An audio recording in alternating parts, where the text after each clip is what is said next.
Make sure that you have a good and stable internet connection.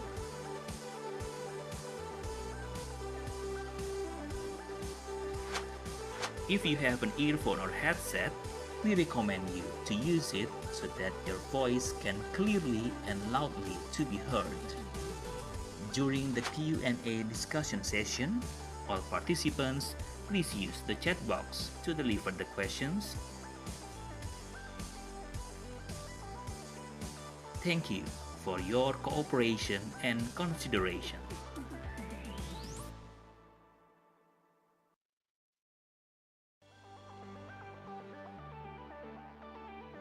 Distinguished guests, ladies and gentlemen, before we start commence the program, and here are the following webinar protocol.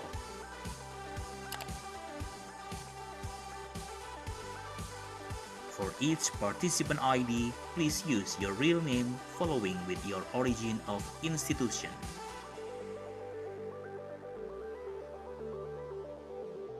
All of participants are expected to mute the audio and only unmute the video during the event. We cordially invite you to take your own firm and comfort seat in your own room, and please avoid the backlight.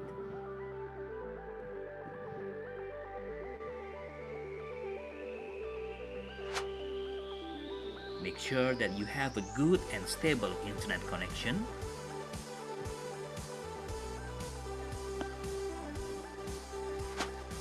If you have an earphone or headset, we recommend you to use it so that your voice can clearly and loudly to be heard. During the Q&A discussion session, all participants, please use the chat box to deliver the questions. Thank you for your cooperation and consideration.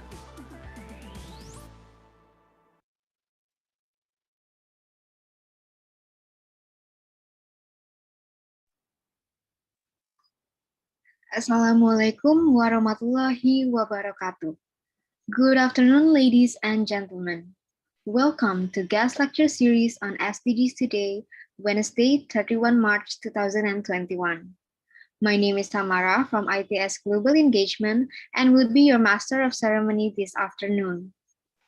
Thank you for joining our guest lecture series on SDGs today. Before we start our agenda, let me inform you of some rules for the event. First, please adjust your name using the format name_campus.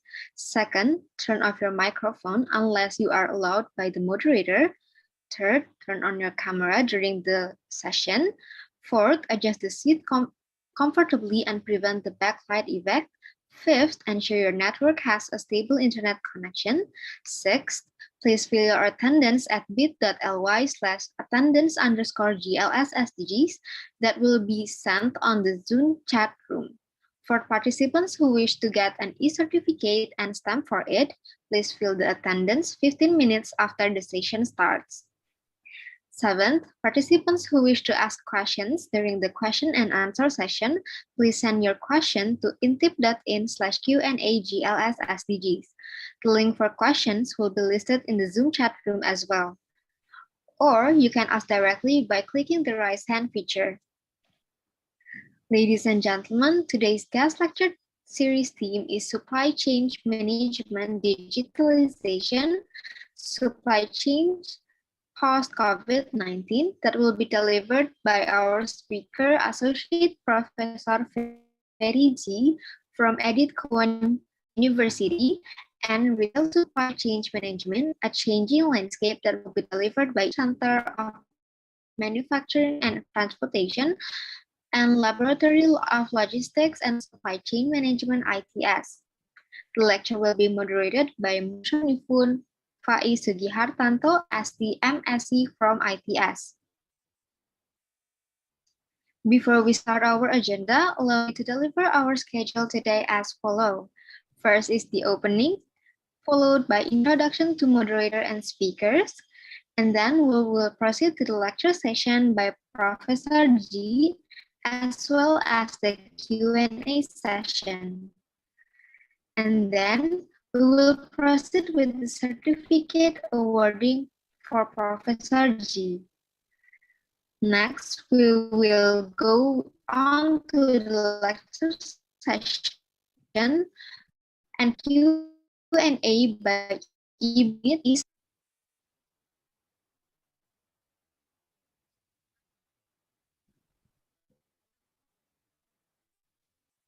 our moderator is Bapak Musonifun Faiz Sugihartanto, SDMSC, Junior Lecturer at Department of Business Management, Faculty of Creative Design and Digital Business.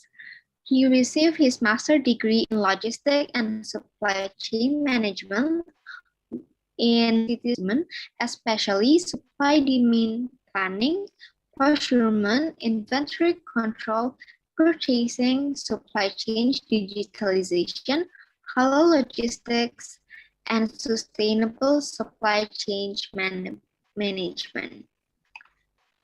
Now, without further ado, let us proceed to the main agenda. To Bapak Faiz, the time is yours. Okay, so good afternoon, everybody. How are you? Good afternoon. I say good afternoon also to Pak Ferry and good afternoon also to Bu Niniet. It's really nice to meet you here virtually. So let me introduce myself. My name is Faiz. Actually, I just recently joined as a lecturer in Department Business Management ITS. And that's really wonderful because today I've got a chance to be moderator of our wonderful and our super speaker from Australia, and also one is Bu Niniet.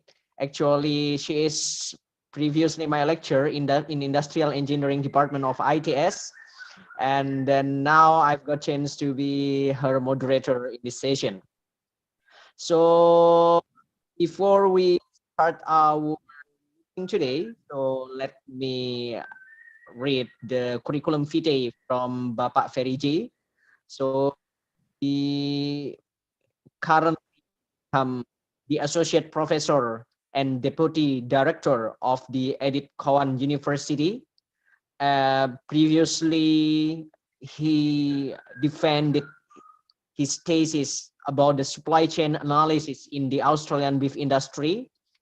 He has also several professional experiences, becoming the deputy director for innovative practice at Cowan University, and also became the program director, Bachelor of Business and Logistics and Supply Chain Management in RMIT University. Wow, it's wonderful. Actually, Pak, so 3 years ago, I've got letter of acceptance in RMIT University to continue master degree there.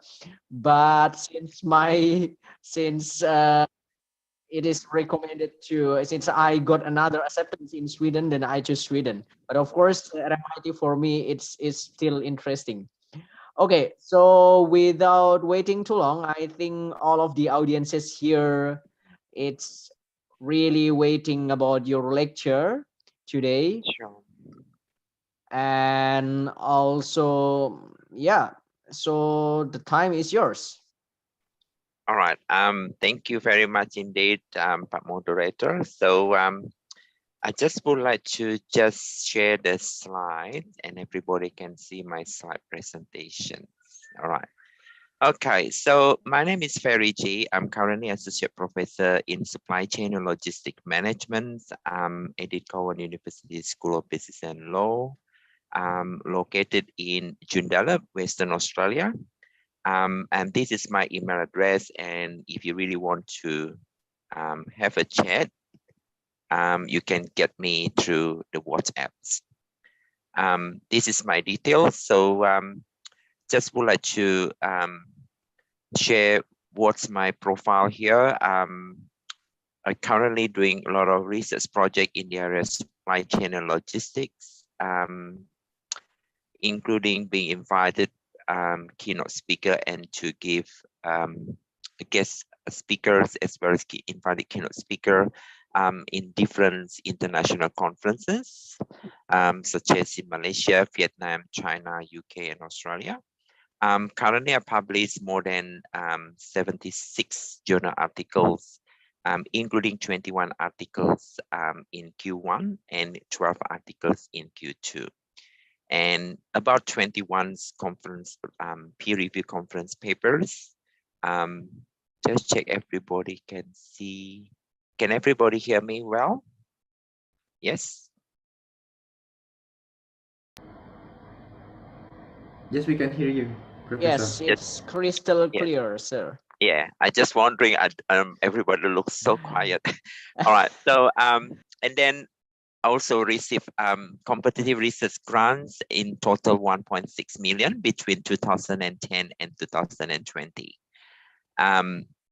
Yes, so as the moderator introduced me, I completed my Doctor of Philosophy at the University of Sydney in supply chain analysis in Australia beef industry. So this is, I would like to share with you, currently I'm doing project about COVID, funded by Western Australia Government, Department of Job, Tourism, Science and Innovation. The project is about business continuity, supply chain resilience, capacity building, and upskilling post-COVID-19. Currently, in data collection at this moment, so I'm doing mixed method, which is the quantitative statistical analysis as well as qualitative approach. And the second project actually just recently completed in early this year about managing transport system investment risks, enhancing patronage prediction and adapting strategic asset management and operational processes to account for emerging trends and uncertainty. This project funded by iMove Australia, located in Melbourne, Victoria. That project actually collaborative research CRC project. And then the third project is about blockchain for small medium enterprises, re-engineering of financial planning and advisory services supply chain. This is the industry engagement grant with my industry partner. So it pretty much industry engagement project. And then the waste project is already just completed recently with the city of Joondalup. Our campus is located in city of Joondalup. The project was about the waste source behavior, looking at the effectiveness of the tree bin rollout by the city of Joondalup Council. As you can see, this is more about sustainability context to look at in the city of Joondalup, we introduced tree bin system, and we have a general waste bin, recycle bin, and we have a food organic bin, which means that we have three different types of bin actually, or resident waste for that. The last two is the biggest grants what I just received in 2018 before COVID. The first project was about the intermodal in the transportation, funded by iMove CRC. This project actually recently just published in international journal. And the last one, Smart City project, you can download article is already published in into the transportation journal. So the last project is Smart City project, which is the federal government project funding about Rail Smart Wanneroo planning support system. Is funded by Department of Industry, Science, and Energy Resources. So this project actually is collaboration between University of Western Australia, City of Wanneroo, Department of Transport, the Edith Cowan University, where I'm from, and then main roads for this project. Okay, so before I just would like to start with the supply chain digitalization and supply chain post-COVID-19, I would like to share a couple of video to give you an idea about the supply chain COVID-19. Okay.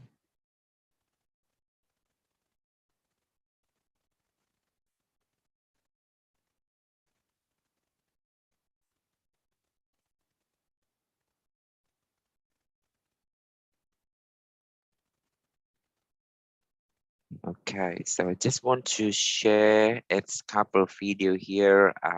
Everybody can see about the from FAO.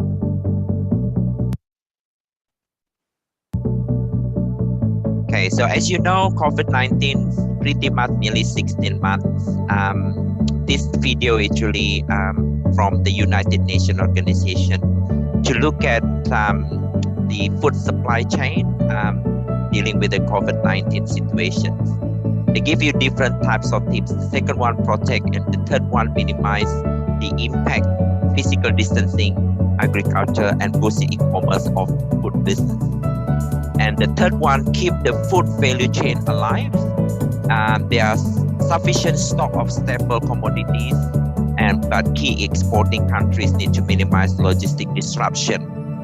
And number 4, address trade and tax policies to keep the trade open. And countries should create a favorable environment. And number 5, manage a macroeconomic ramifications. As countries battle the health and economic crisis, they should adopt measures to reduce the risk of inflating food prices. By keeping the gears of the supply chain moving and seeking international cooperation to keep trade open, the countries can prevent food shortages and protect the most vulnerable population. And this is something I would like to share. And that's one more video I would like to share from SAP. From Chris is from SAP Procurement. So I would like to share one more.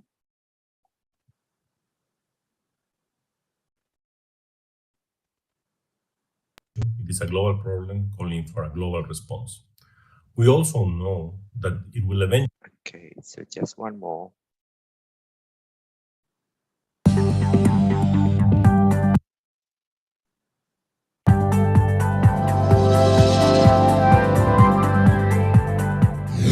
This is In Focus. I'm John Lieberman, joined by a very special guest today. We have Chris Hayden joining us, the president of the SAP Procurement Solutions area. Chris, great to see you again virtually this time. Yeah, great to see you too, John. All right, Chris, you told Diginomica the other day, quote, "The reality is procurement is the function that keeps the world going." What is the state of procurement right now?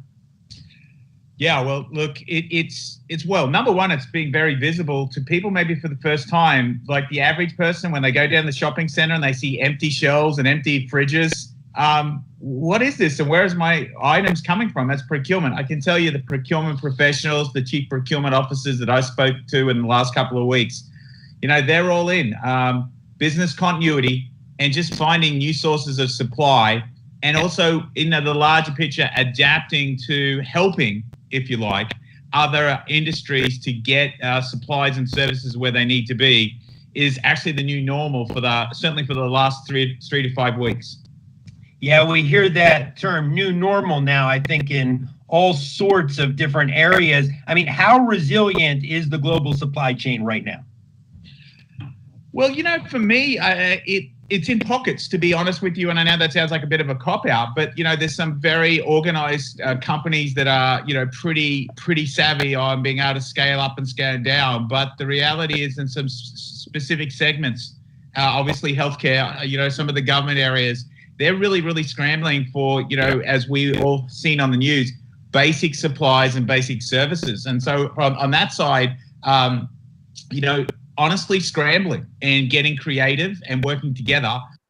Yeah, you know, I read something the other day or saw it that the CEO of Coke said that the supply chain is kind of creaking around the world. And I know you stay up late at night figuring out how to keep this from happening. Give us a sense of what SAP is doing in this realm right now to speed up this supply chain. Yeah, no, thanks. And look, I'm really, as we all are, really proud of what SAP is doing and how we're trying to lean in here. It's the type of company and the people we are. You know, a couple of weeks ago, number one is it's just finding sources of supply. You know, how do we match buyers with suppliers? And so a couple of weeks ago, we opened up Ariba Discovery, free to all, free to buyers, free to suppliers to post, just to identify new sources of supply. And I think that's the number one thing. And then secondarily, we've been working as well with our great Qualtrics team on helping our customers have a supply chain pulse. Like, where are the suppliers? How's their sentiment? What is their confidence in being able to deliver, not just today, but in 6 weeks' time and 8 weeks' time? And then last but not least, is how do we provide that level of granularity in helping work from home? What keeps you up at night these days, other than potentially the next self-quarantine warning or your personal situation? What keeps you up at night from a business perspective? We want to make sure that we continue to give our great service to take one of the balls out of the air, because we are digitally running with 4 million suppliers, 3 trillion in spend.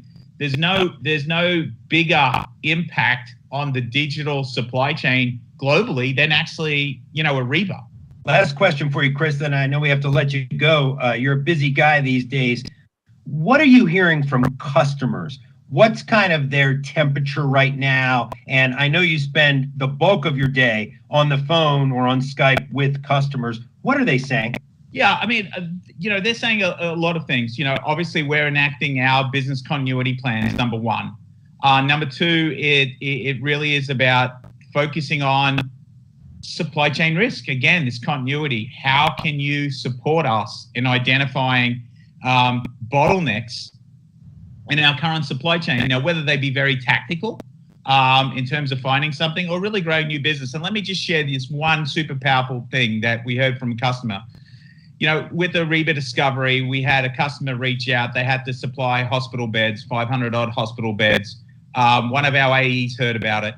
And he looked on Discovery. He found a potential source of supply. He picked up the phone, connected our customer to the Discovery thing, all in like 35, 45 minutes in real time. And that's where we're linking the digital network with the human network. So, powerful messages, but that's the overarching thing. And it's also just so proud. I think, a lot of the barriers have gone. It's not a customer versus a supplier in our case. It really is, we're partners in driving through their supply chains and a lot of times for the greater good.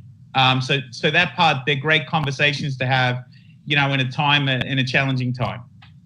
Yeah, you talk about purpose. There is no bigger example of purpose than the one that you just laid out. Chris, we'll let you get back to work. Really.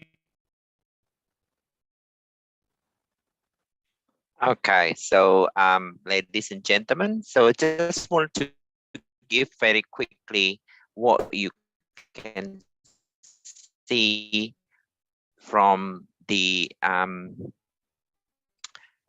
last video presentations about supply chain digitalization, supply chain during and post COVID-19, community transmission for COVID-19, but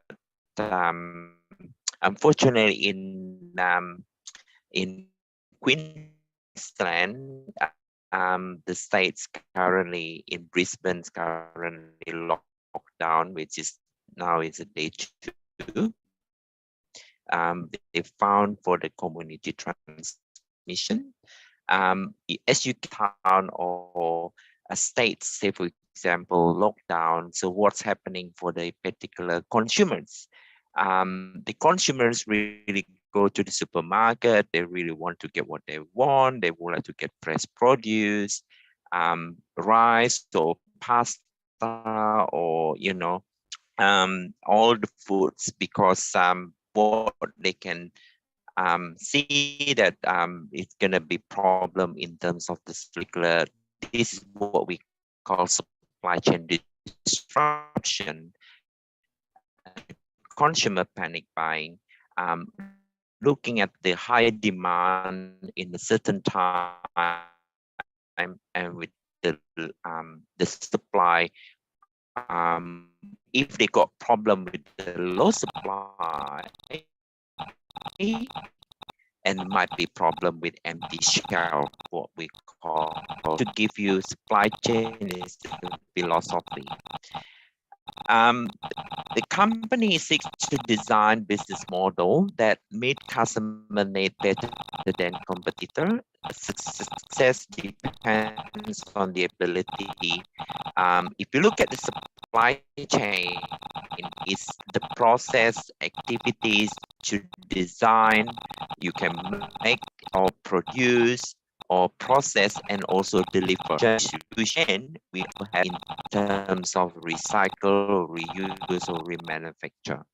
Now, there are value proposition in the supply chain. According to literature, is innovative, high quality, low cost product. This is what we call lean supply chain and services that customer demand. This is the background of supply chain. So I just want to share management. One product is tangible and service is intangible.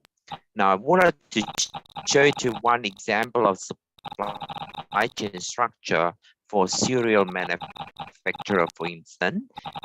You can see that upstream, and then you got first tier, second tier, and third tier, and then you got downstream, which is you got grocer, which is supply chain, and then from upstream, downstream supply chain, and you can see supply chain is a product and services from upstream, downstream supply chain. It's including information and planning.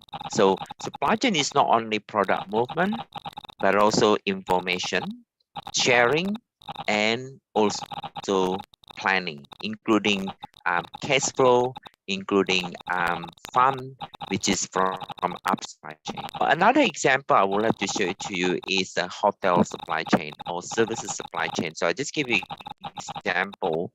Hotel is a focal firm in the supply chain. Hospitality supply chain, we got upstream, which is the first tier. You got mattress supplier, food services, contractor for the building.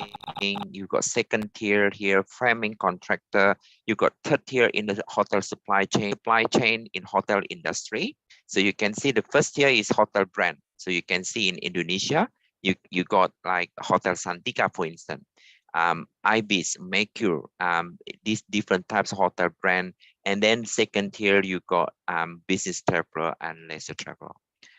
Right, so everybody knows what supply chain definition. According to literature, there are more than 11 different similar definition from US, UK, pretty much according to Institute for Supply chain management in Houston, Texas. Supply chain management is the design and management of seamless value-added processes across organization boundaries to fulfill the real need of the final consumers. So pretty much it's end-to-end. So most of you, if you don't know, that's the definition of supply chain.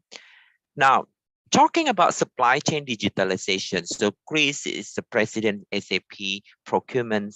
He mentioned about digitalization as supply chain. So digitalization supply chain is the extent to which a focal plan implements novel digital technologies in the supply chain processes to conduct business with its supplier and customer, and the degree to which this technology transforms supply chain capability and supply chain performance. Yeah, pretty much the supply chain digitalization is quite, you know, in the last 2-3 years, a research project is quite pretty new for the last 3 years. Now we have a COVID-19 situation. During a post-COVID-19, everything is digitalization, everything using the technological to support in supply chain, say for example, tracking, traceability, online platform, Internet of Things, you know, robotics and different types of cybersecurity, for instance. As you can see, supply chain industry 4.0 is there already for particular research or in the knowledge of the supply chain digitalization. Now, according to research in the 2017, pretty much 4 years ago, the digital technology played a critical role in managing supply chain processes. Pretty much between 4 and 5 years, supply chain digitalization, right? So it's similar what we have a supply chain industry for, pretty much 4 or 5 years old. So now a lot of research in the area of digitalization supply chain risk and uncertainty, supply chain sustainability in the context of COVID. I think our moderator, Pak Faiz, for halal supply chain, halal logistics. So I got a couple PhD students completed about halal supply chain, one from UITM in Malaysia. So he completed his PhD. We got published papers about halal logistics, halal supply chain. And I got one, my colleague, my PhD student, we published in Q1 journal. So Professor Ilyas Masudan, he was my PhD student from RMIT University. And he got funding for halal logistics for Indonesia from University Muhammadiyah Malang. So we have papers for halal logistics and halal supply chain. So you can see halal supply chain, halal cosmetic supply chain, for instance, our halal pharmaceutical supply chain is in high demand at this moment. Digital technologies allow for the integration of data, information from disparate sources and location to drive the production and distribution of goods and services. So this is what we have as supply chain analytics, supply chain big data. So if you look at, everybody knows what is information, what is the data.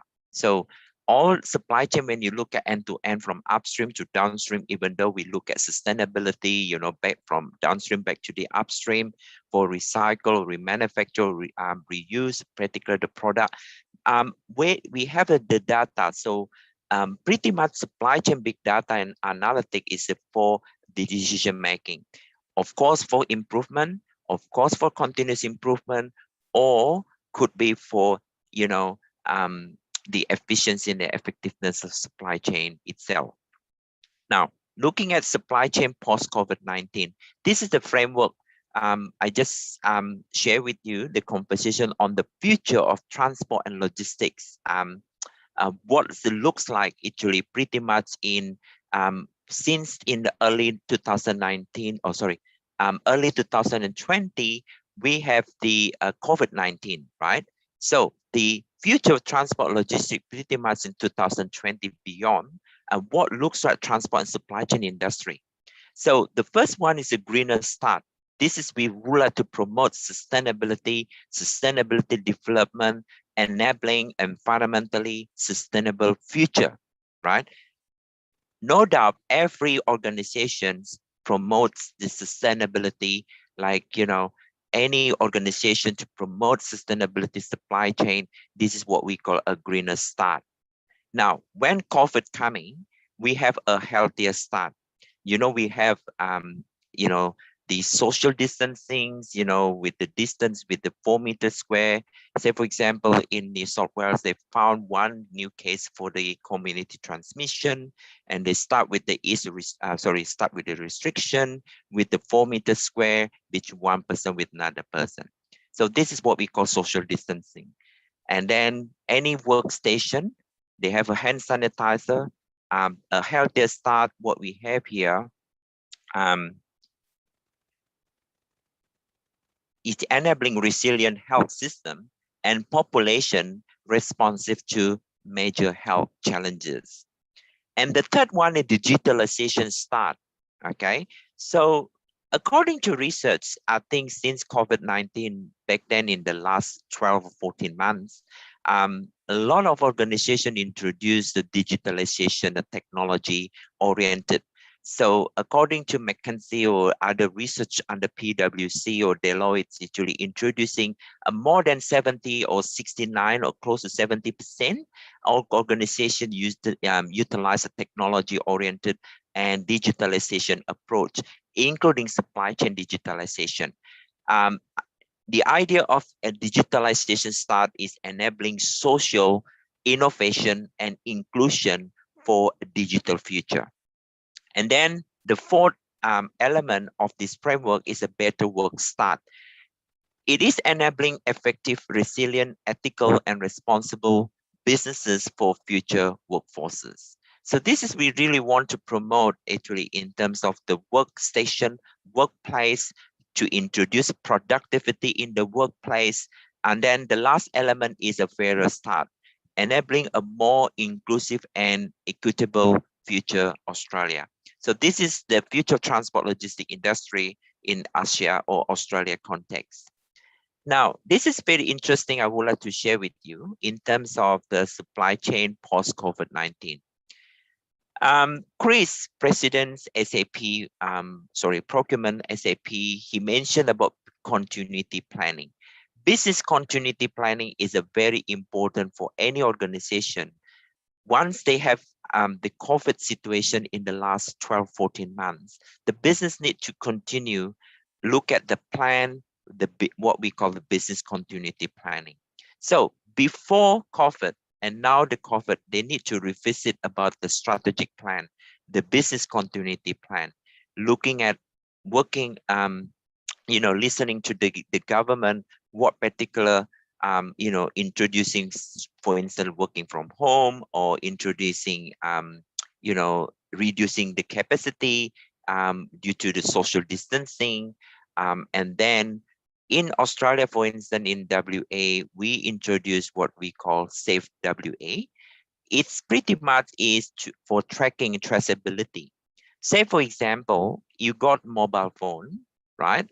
And then you can download Safe WA from, Google Store, Play Store, and then you go to any venue or any canteen or any classroom or any events, you need to scan yourself through your phone. Then this is something for tracking traceability. If something happened, then we can track actually, say for example, it's a community transmission, for instance, and then they'll be able to track how many people, and they can contact that person. And of course, actually they need to go to get tested actually for COVID-19 if any particular outbreak. So this is pretty much tracking traceability to Safe WA. Now, the second approach is what we call lean thinking approach. Everybody knows lean thinking. Everybody knows Toyota production system. Everybody knows it's Japanese philosophy in terms of zero inventory or zero waste or zero defects in terms of the product. If you produce, you manufacture the product, we really want to have a zero defective rate. Now, lean thinking, there are different types of waste, right? According to lean principle, there's 7 types of waste. Ideally, for lean thinking approach, we really want to reduce costs. It's a cost reduction strategy. So I'm sure, according to research, highly recommended for particular businesses, they need to reduce costs. This is a lean thinking approach. It's a lean principle. And then not only cost reduction strategy, the business need to think about the agility in supply chain. What does it mean, agility supply chain? It is a quick response to any changes or uncertainties, right? Say, for example, consumer change their mind in terms of the order, and the businesses need to be agile, more quick response in terms of any changes or uncertainty in the in particular supply demand context. Now, research, for future research, supply chain lean plus agility. So this is what we call agile, lean plus agility, right? So supply chain post-COVID-19, supply chain disruption, introducing lean agility. Lean agile is a lean agility. And then inventory levels. Most of you are industrial engineering, most of you supply chain scholar, you know inventory level. Business will increase weeks covered in stock across the supply chain. So what does it mean to cover stock? What's happened? A particular lockdown, consumer panic buying, the government announcing, for instance, by 5 p.m. lockdown for 3 days. And then what happened from now until 5 p.m., a consumer really want to drive very quickly to go to the supermarket, to buy what they want, to buy hand sanitizer, to buy the face mask or fresh produce, rice, pasta, or any frozen milk or whatever. Now, this is something in the business need to look at what we call the inventory level. You need to check the inventory level in terms of the product or stock keeping unit. You need to check with your suppliers, make sure they're available to, and then you need to check your lead time as well. Lead time, everybody knows lead time, because if you got long lead time, and then what happened, the consumer panic buying, and then you got limited stock, maybe tomorrow or the next day is empty shelf, and then it's run out, it's stock out. So what you can do, you really need to look at the lead time, the inventory, stock, and as well as the suppliers availability. And you need to work collaboration. This is what we call supply chain collaboration, working very closely with your suppliers, because suppliers, if you rely on one supplier, for instance, and that particular supplier or manufacturer, a factory somewhere in Indonesia, what happened, or in Malaysia, for instance, and what happened, the factory or the workers got positive COVID, shutting down, and they're not producing, and then you only have one supplier, and then what you can do, right? So this is something you have to think about it, about supply chain collaboration, working, and then you got backup or contingency planning. The supply chain contingency backup planning, it means that you need to have more suppliers, revisit about the lead time, looking at the transportation, looking at the delivery and distribution to make sure the product actually really on the shelf. The customer really want, they can get product very quickly in the supermarket. This is what we call product on the shelf. Rather than it's stock out, empty shelf is really not good idea for the customer. Sources of supply, government and business will review what product that they need local manufacturing and what product need more than one source of supply. I think I mentioned before, the product actually, unfortunately, you cannot have one only source of supply. This is something you need to promote a supply chain collaboration. You really need to have a lot of opportunities to work very closely with producers, with vendors, with suppliers, with the manufacturer, with the transport logistic provider, with logistic service providers, right?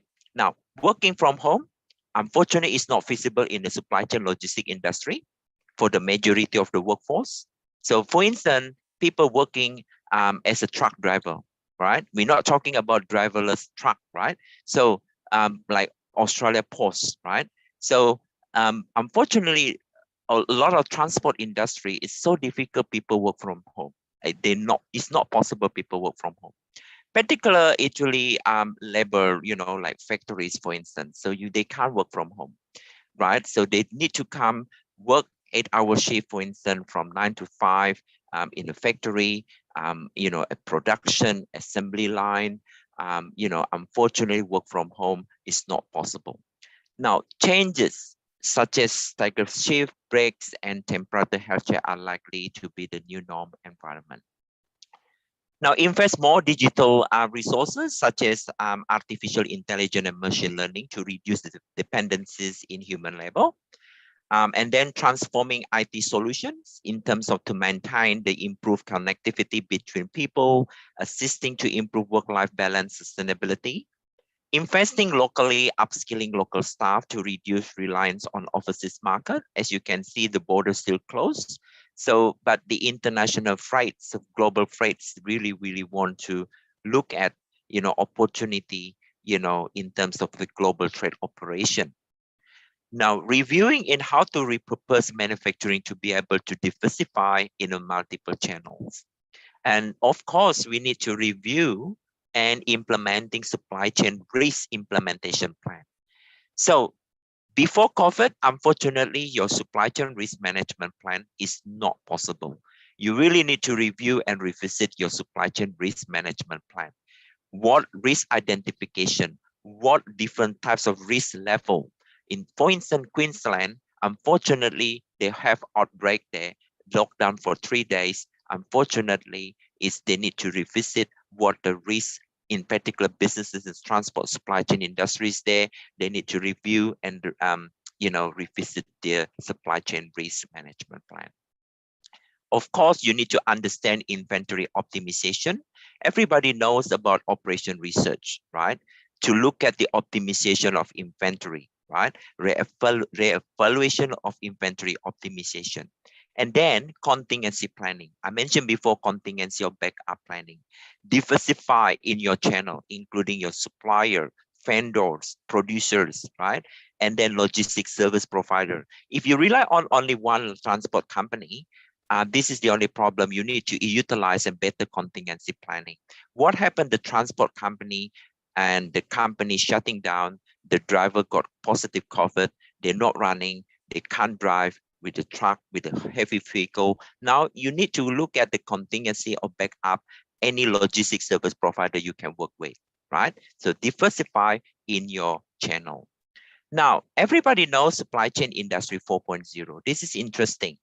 We're looking at the creating value of digitalization, supply chain, IoT, Internet of Things, artificial intelligence, augmented reality, AR, VR, advanced robotics, and then 3D printings, for instance. So if you look at that framework, you can see the value dimension looking at different types of stakeholders, including society, industry, organization, a factory or government here, and including internationalization.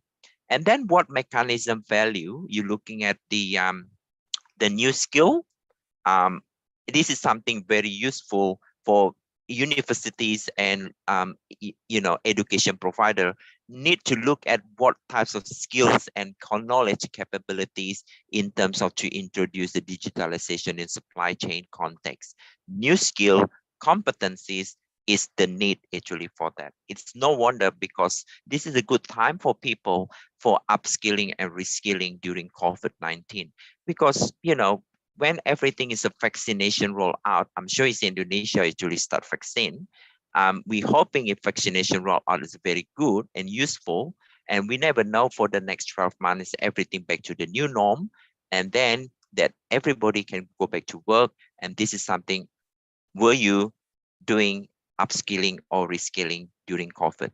Okay, so this is very important new skill, upskilling, reskilling, accelerating sustainable production, in terms of smart process, smart structure, location, scale, smart innovation engineering here, productivity, efficiency, new growth, digital experiences, opportunity for new business model. And what types of challenges? Challenges in terms of, are we ready? We're looking at digitalization of technology itself. Are we ready? This is what we call technological readiness. According to the theoretical underpinning, technological readiness, you'll be able to use it, TAM theory, right? Technological acceptance model, for instance. You can see technological readiness, security, in the digitalized, so technology standardization, interoperability in data or analytics, and change management, capability development, and culture. Right, so one more, because the time, I'm more than happy to take more questions here. But you'll be able to download, watch the video presentation because this video presentation, it takes about maybe 11 minutes altogether, but it's very good to watch about the robots coming, but they create more job than they take. And then Accenture doing it in post and parcel, in terms of distribution, the transport actually video, and vaccine rollout distributions. That's the second video. You'll be able to watch about that in terms of distribution of vaccination. Because for the COVID vaccination, different types of vaccines, unfortunately, you cannot use the normal truck, right? So it must be refrigerated truck. So because you need to look at the temperature, you need to check the temperature because to handle, to distribute the vaccines, we can't use the normal truck, okay? It must be refrigerated truck, must be controlled by the temperature, right? So need to look at what product specification, what product handling in terms of transportation, distribution, from that particular to the medical center or to the clinic, to the hospitals. This is something we need to look at carefully. So this is the project what I mentioned before about COVID-19 project. This is currently, I'm still doing data collection. So hopefully in August or in September, the data is available for analysis and be able to present what's the finding of the project itself, okay? Right, the future research in supply chains, according to, I'm in a supply chain scholar, so I really want to give you a list of the supply chain research, particular for all of you, if you really want to do research, supply chain. Yes, if you look at on the right-hand side, it's more about supply chain technology, right? Like cyber, information system, digitalization, Internet of Things, blockchain, 4.0, automated warehouse, automated vehicles, WMS, warehouse management system, transportation management system. Even transportation management system is, is a very, very high demand research project, because we use the technology to support transportation operation, in terms of distribution and logistic information system. Now, if you look at on the left-hand side, it's a more empirical. What does it mean empirical, right? You can do questionnaires, survey data, more empirical approach, risk, uncertainty, resilient, recovery, sustainability, supply chain, quality, dimension, human resource and project management, supply chain, and so on and so forth. Right, thank you very much for listening. So I'm more than happy to get taking questions. So I'm sorry, in about 15 minutes, I have to go to my classroom because I'm teaching at 5:30 in my time, but in Indonesia time, maybe 4:30. So I just, return back to moderator. Thank you. Okay, thank you very much, Pak Ferry, for really interesting lecture. Yeah, so to the audience, as mentioned before by Pak Ferry, so Pak Ferry only have a limited time here. So today we will split our Q&A session. So this is the first session, and then we already have several questions here, Pak. So there are 3 questions from Ulung Zaki Wicaksono, Ka Oktavianawati, and Bangsawan. Okay. So before I've read the question, is someone want to speak directly to Pak Ferry?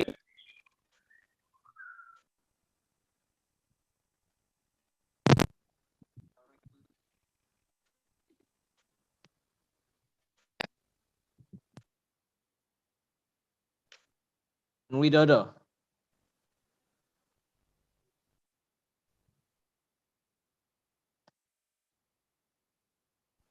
Okay, Mr. Erwin Widodo, do you want to deliver your question? Pak Erwin?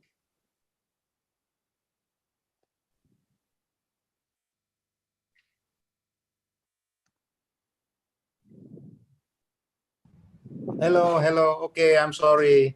I have a little problem with my camera and my microphone. No problem. Moderator dan juga Pak Ferry. I'm really sorry for the delay. Thank you for the opportunity. I would like to ask one question, actually. It is regarding about the current situation in my country, Indonesia.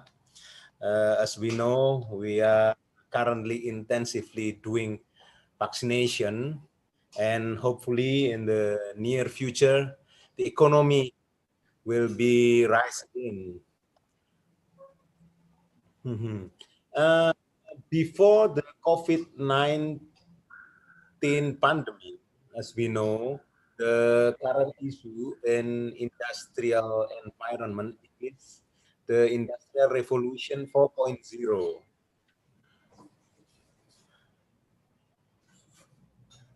There are some new advancements.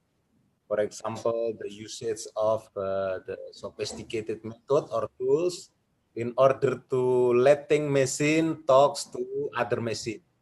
In short, neglecting the participation of human as the operator.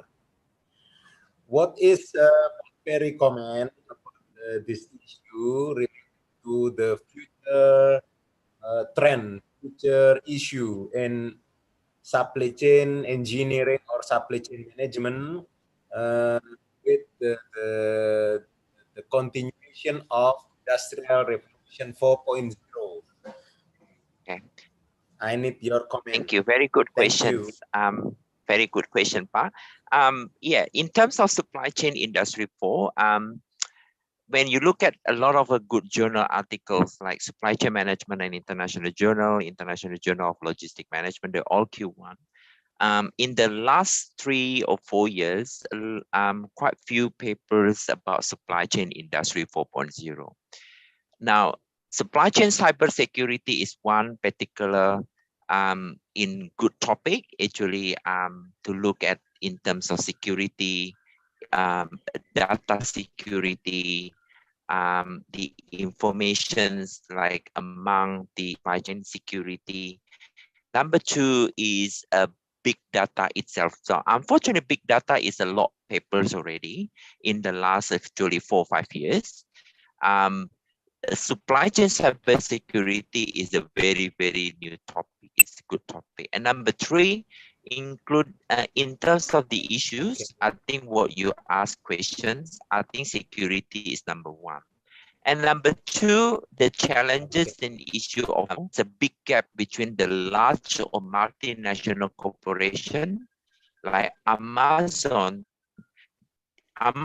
introducing actually robotic in their warehouse, for example.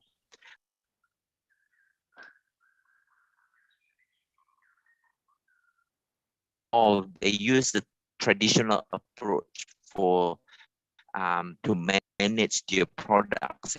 In terms of to invest, digitalization in supply chain is not something, it's just like one day decision making. So you really need to do feasibility study. You really need to do supply chain feasibility study. That's why I think in the industrial engineering, we learn about engineering economy, right?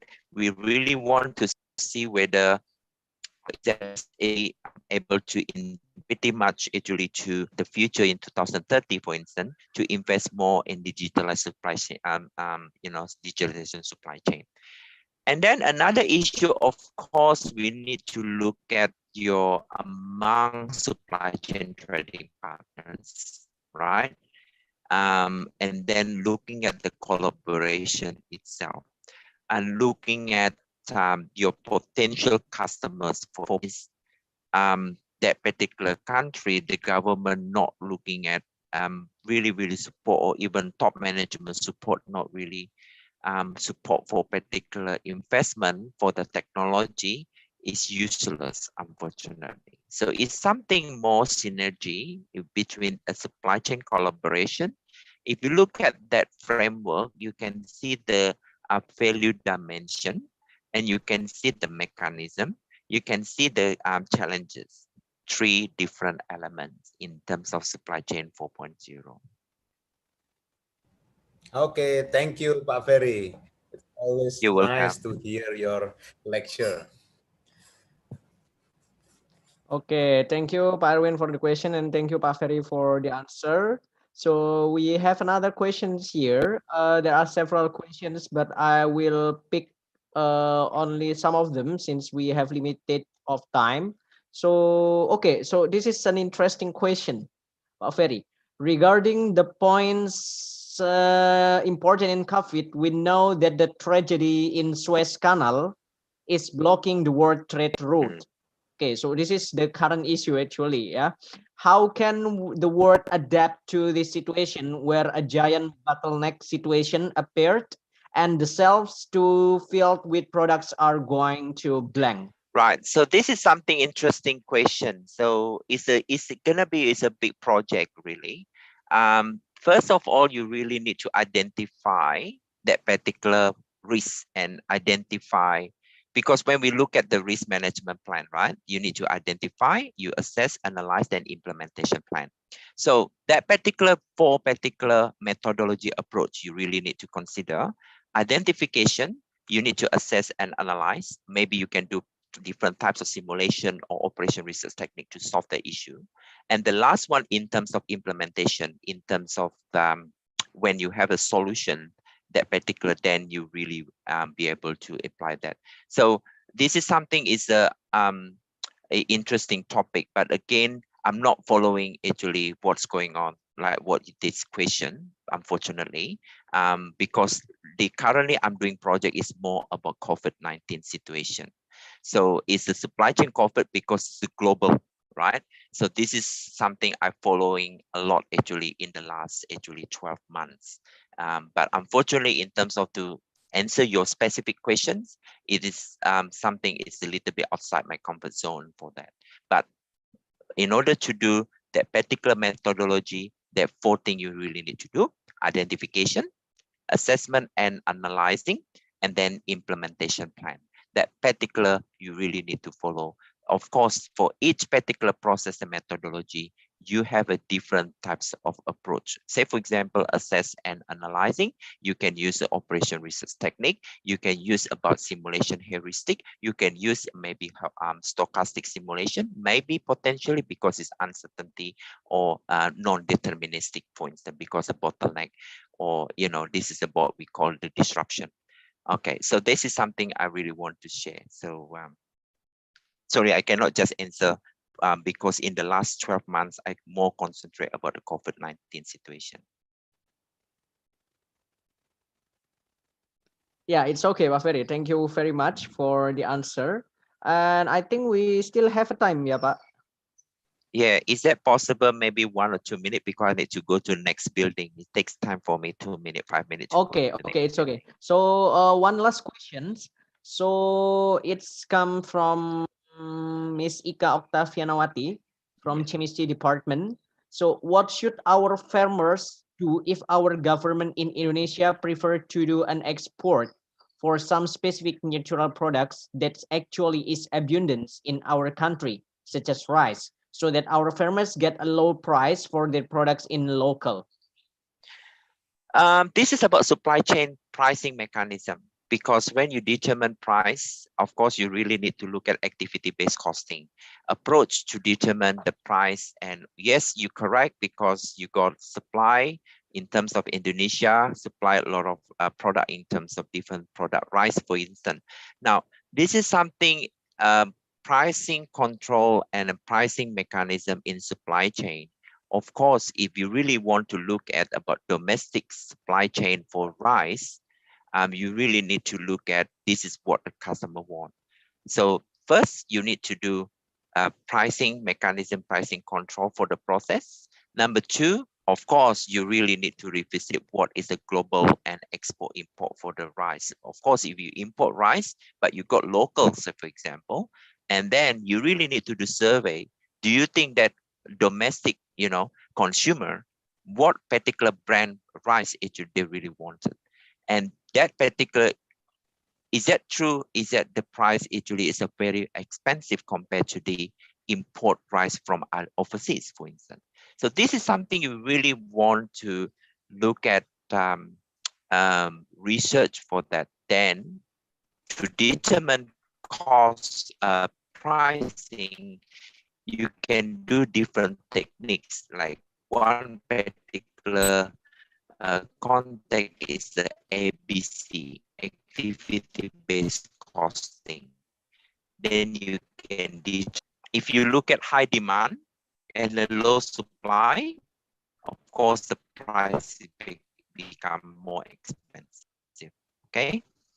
And number 3, if we talk about monopolistics, and the control of that particular business controlled by one organization, and particular is control for the price itself. So supply, low supply, high demand, or if a high supply and a low demand, maybe the price is going to be dropped. Okay. So that's something you really need to look at supply demand context, right? Or balancing supply demand. Okay. So sorry about that. So I just really very hectic today. So I just need to go to the postgrad class 5:30 in my time. So I'm more than happy just taking any question through email or through WhatsApps. Maybe after 8:30 my time, or your time is 7:30. So just would like to say thank you very much for listening. So have a wonderful day. So one thing is just, take care, and then of course actually stay healthy, right? So even we are still in pandemic. So even though you got vaccine, whatever, is no guarantee anyway. So we just want to say stay healthy and all the best to you. Hopefully everything's fine. So I'm more than happy to visit Surabaya ITS. So all the best. Thank you so much. Okay, thank you so much, Prof Ferry. I'm happy to receive you if you want to visit ITS as well. I hope someday I can visit you in Australia. Okay, so thank you very much, Prof Ferry, for delivering nice lecture. And then, okay, so this is kind of certificate appreciation from ITS International Office that are representing this guest lecture series.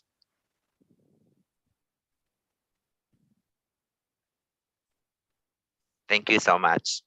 Okay, you're welcome.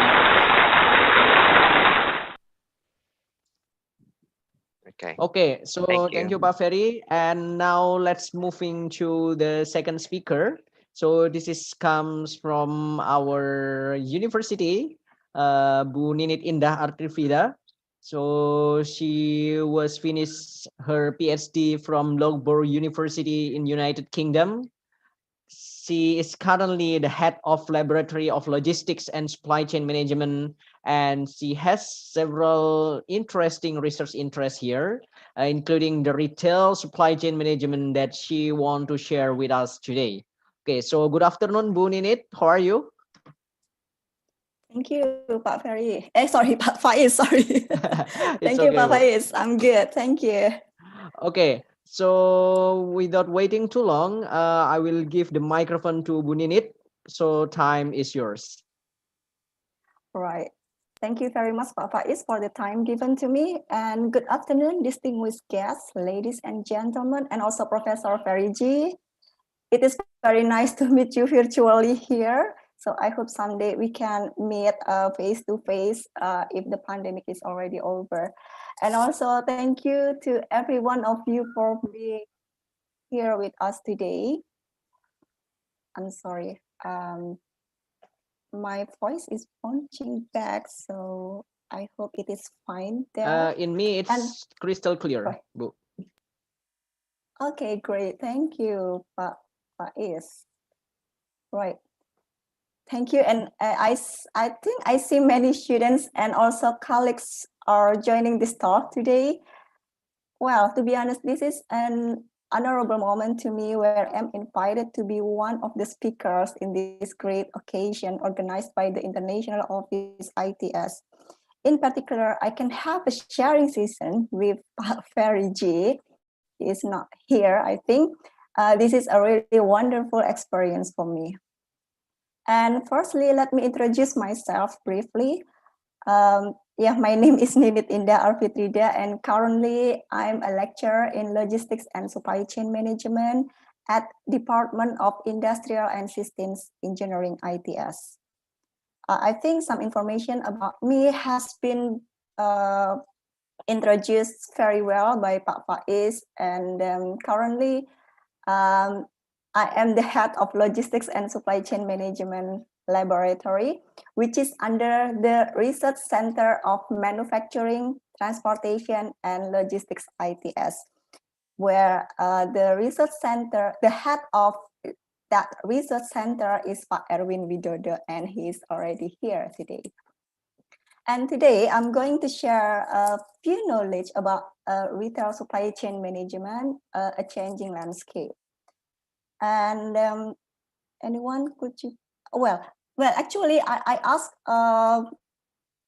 the Rainy to share my PowerPoint if it is possible, because I'm not sure with my. Okay, thank you, Dava. That's great, because my internet connection is really not stable, so I'm using my phone connection at the moment, and I hope it's working fine. I hope. Right. So, right. I set the title to be quite general because the content that I will deliver here would be just an overview, basically, so that all of us could have a similar understanding that supply chain management plays a very strategic role to the retail management. So before I start presenting the topic of retail supply chain management, I would like to explain briefly about our laboratory and also our research center. Please, next. Great. And here is the brief contents that I would like to share today. So I would explain briefly about us, about the laboratory and the research center, and then we move to the main topics, which consist of introduction and about conventional retail and innovative retail, and also supply chain management for retailers, some short cases, and about a new retailing landscape. Next, please. And here's just brief about me. So my educational background has been mentioned by Pak Faiz. So yeah, I had my PhD degree in operational research, particularly in simulation modeling from Loughborough University. And I started working in ITS in 2008, and here are some selected publications and some international awards in brief. And please, next. And briefly about our laboratory, Logistics and Supply Chain Management Laboratory. So here are my colleagues. So there are Pak Nyoman Pujawan, Professor Nyoman Pujawan, Professor Suparno, and also Dr. Ahmad Rusdiansyah, Professor Iwan Fanani, Pak Dodi Hartanto, and Buniken Anggraini Safitri. And actually, we also have a new colleague as well joining our laboratory. His name is Pak Rizky. So basically all of us has research interest in supply chain management and logistics, and including retail supply chain management. Please, next. And about the activities of our laboratory, so basically we have teaching and research activities, training for students and professionals, and also some workshops. And the annual workshop that is quite big to manage is LS Camp. So we would announce LS Camp very shortly in the next months perhaps. So if you have any time, so please join our LS Camp as well. And we have some partners. This is just few partners that we had created so far. So it's like Loughborough University, NTUST, Coventry, University of Manchester, and many others. Please, next. And not only the university partners, we also have connections to industries. And this is just few of our services to industries. For example, like Seven Gresik, Aqua, Danone, and also Petrokimia, PT Vale, and many others. So this is just a few examples of our services to industries. Please, next. And here are a brief scope of our research in our laboratory. So it includes manufacturing, logistics and supply chain, oil and gas supply chain, food and agriculture logistics system, health and humanitarian logistics system, supply chain and logistics infrastructure, and least but not the last one, but not the last one, is retail supply chain management. So here are the brief research that we are doing in our laboratory. So if you have any interest to collaborate with us, so please feel free to drop an email to me. Please, next. And I'm helping Pak Erwin. He is the head of this research center to introduce about our research center. manufacturing, transportation, and logistics. And here are the research map in this research center. So basically, these are about smart and green manufacturing system, and the second one is about transportation and logistics engineering. Please next. And here is the ongoing action conducted by MTL Research Center. So currently, we are doing National Forum of Grand Design for Indonesian Infrastructure 2055. The idea is Indonesian Infrastructure Academic Manuscript, and it requires strong collaboration with associations and research centers, as you can see here, the partners. Please next.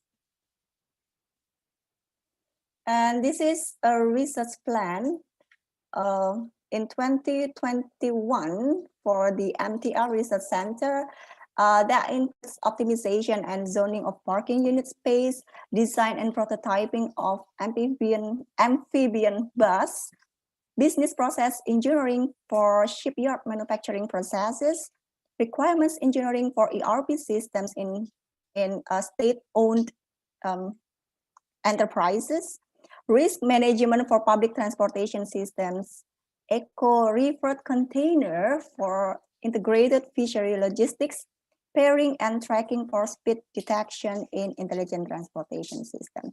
So I think that's all about LSCM laboratory and MTL Research Center. So I hope this can help you to get a brief idea about us in general.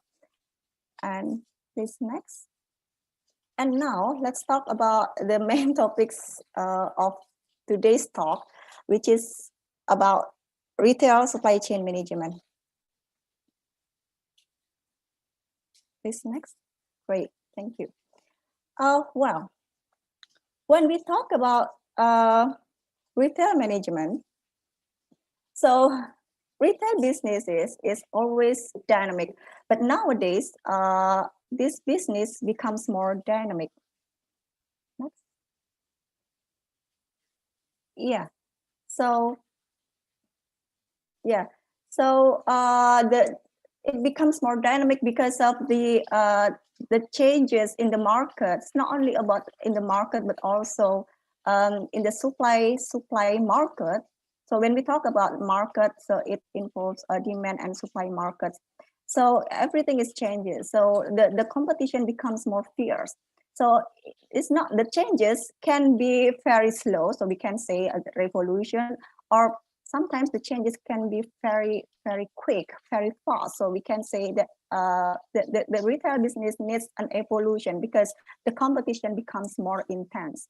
And the basic drivers of change in this context is basically competition, competition. And the second one is about customer preferences are shifted. Please hold, but must, sorry, yeah, thank you, sorry, yeah. The drivers of change is basically competition, and the second one is customer preferences are shifted. We know that the customer preferences now are, customers becomes more demanding nowadays. And the next one is about rapid advancement of technology. And the last one, last but not least, is about COVID-19 pandemic. So I think all of us are aware that COVID-19 pandemic has boosted many changes, many changes in all businesses, in all business sectors, including in retail and supply chain. And because of these drivers of change, so it changes the customer behavior and expectation. And because the customer behavior now becomes more demanding, and customers becomes more demanding. So it affects the supply chain processes, because supply chain is designed to satisfy the customer demand, customer needs and wants.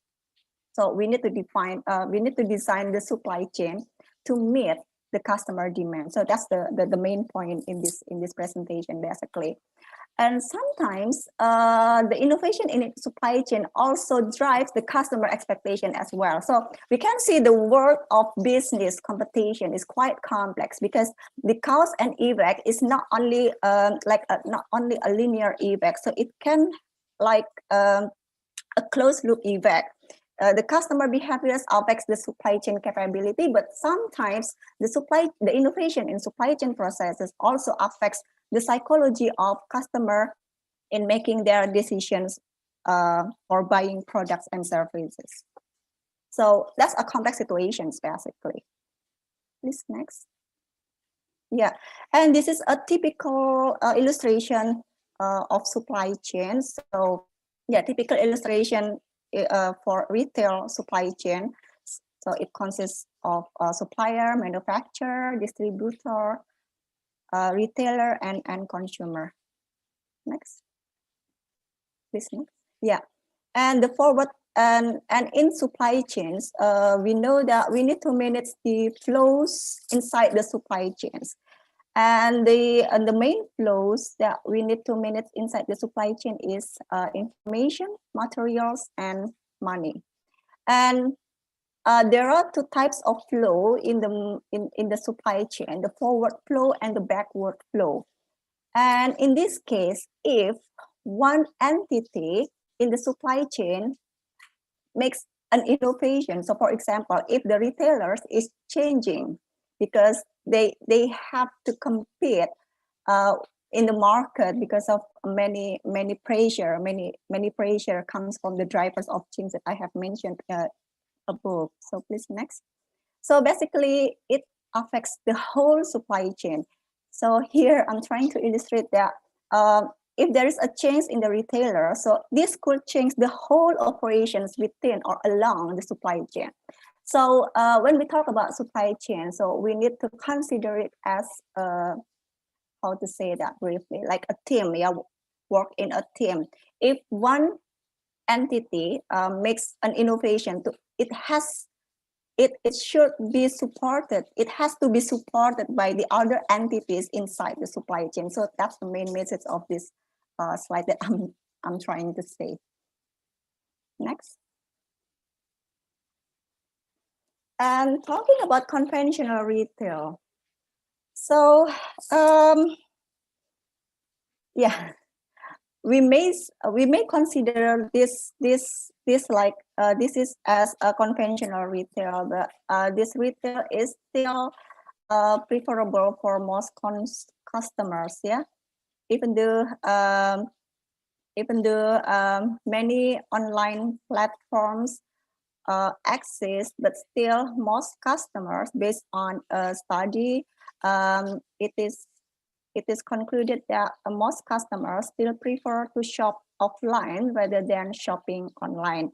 But before we talk about online retail, so basically conventional retail is offline retail. So customer visits the retailer.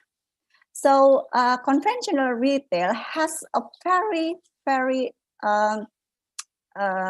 obvious advantage because it can offer very good customer experience, because customers can sense the product, can see the product, and even try the product before buying, which is we cannot do that in online shopping.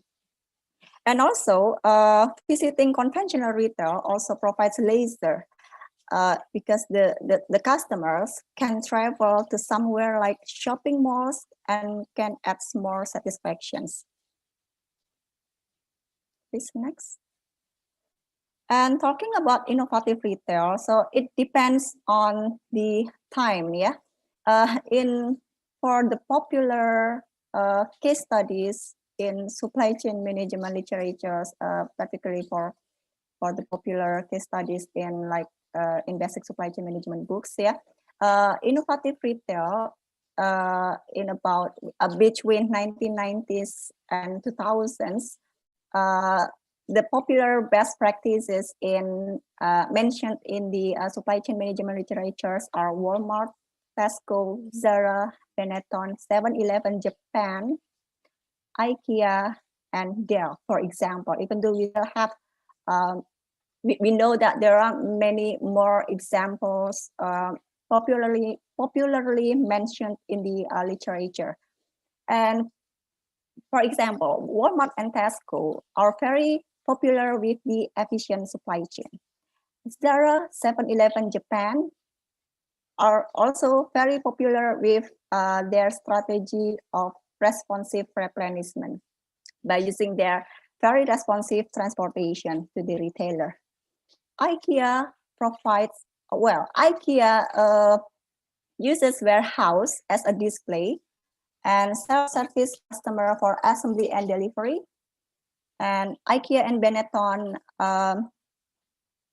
is popularly mentioned as their successful practices in postponement and mass customization. And Dell is also popularly mentioned for their successful practices in postponement, mass customization, and online retail. And also 7-Eleven Japan,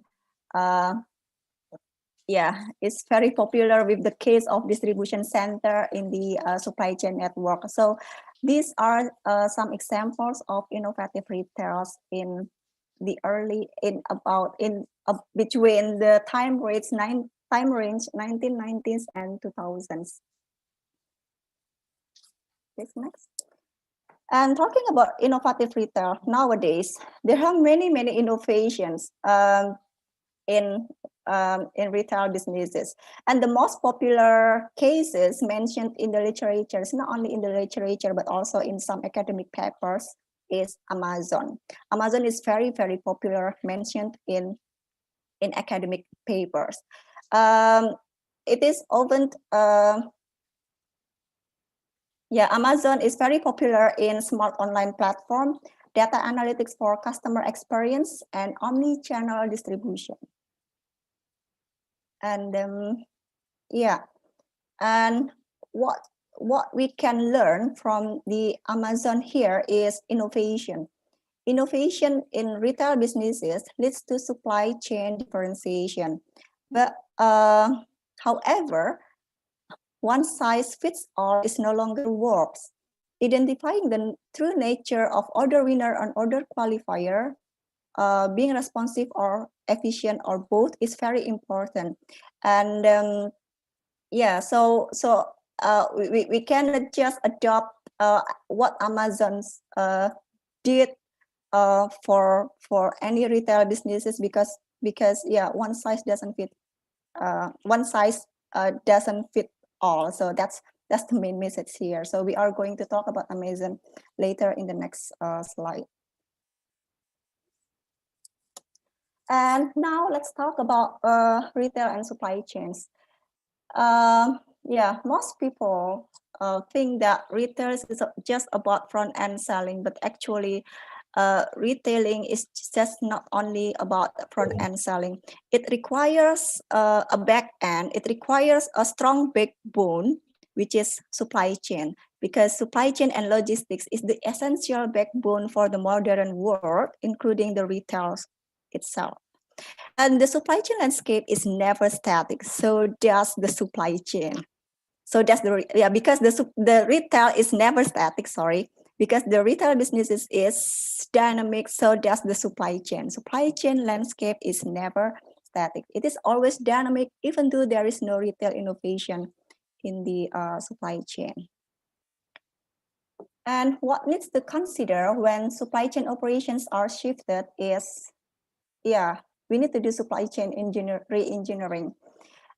Supply network configuration, so this includes procurement and sourcing, customer order decoupling point, which is related to fulfillment strategy, pricing, delivery strategy, which includes transportation mode, transportation network like direct shipping and many others, strategic inventory position, and transportation mode. So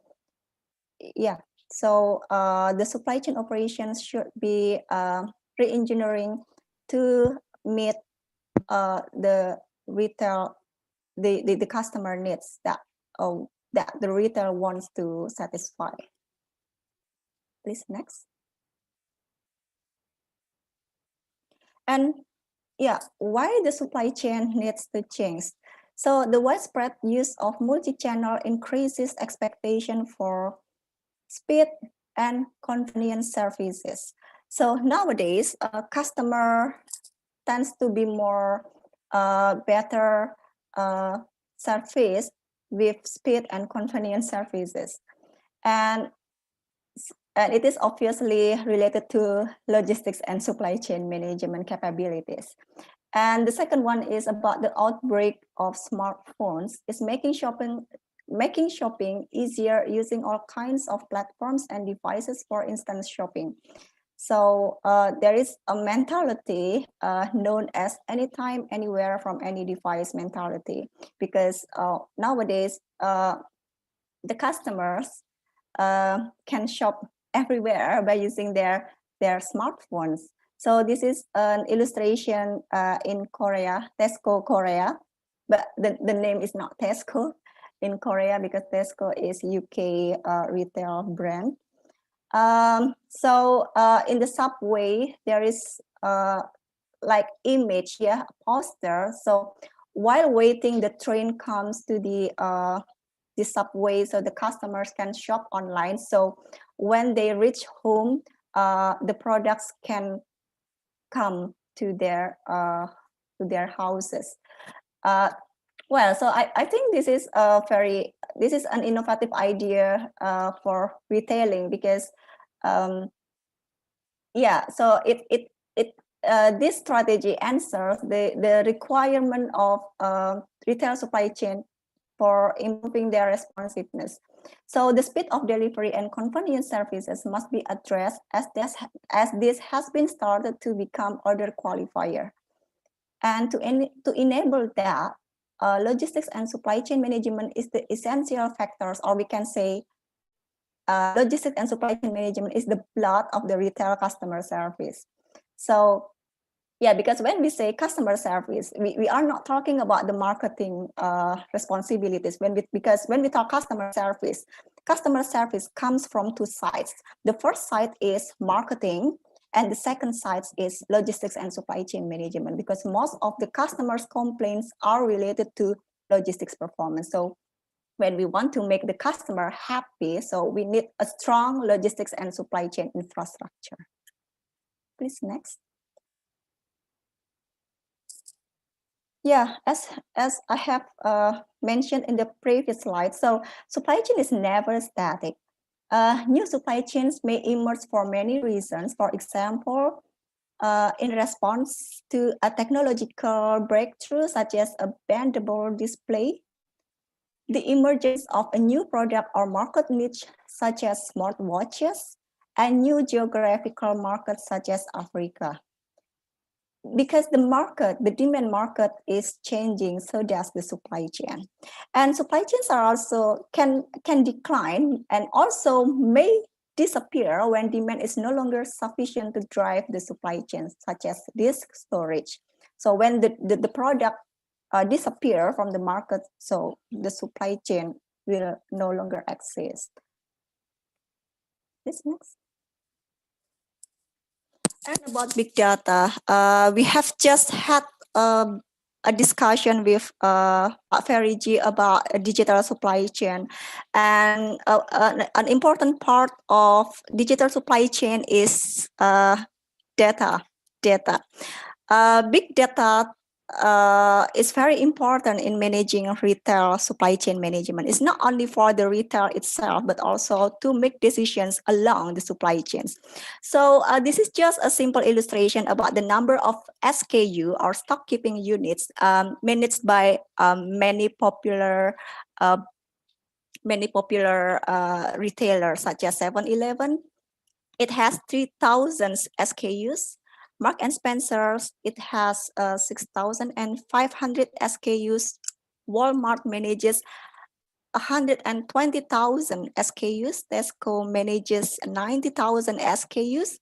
Amazon manages 12 million SKUs, and Amazon, including the marketplace, it has a huge number of SKUs. So big data analytics is very, very critical when it comes to a lot of product variation and when it comes to a wider network of supply chain. This next. And talking briefly about a case of Amazon. So yeah, I believe that all of us are familiar with Amazon. So it uses multi-channel platform. So it has optimizing inventory control system, a good inventory control system, and it focuses on speed and convenience services.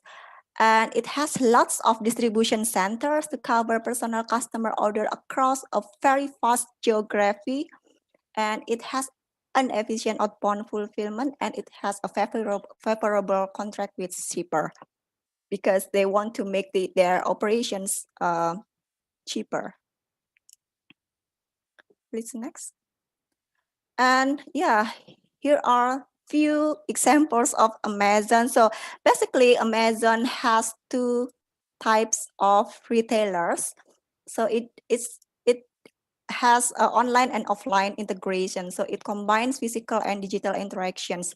So Amazon has physical shops as well, like Amazon Go for groceries and ready to eat, Amazon Books, and Amazon for stores.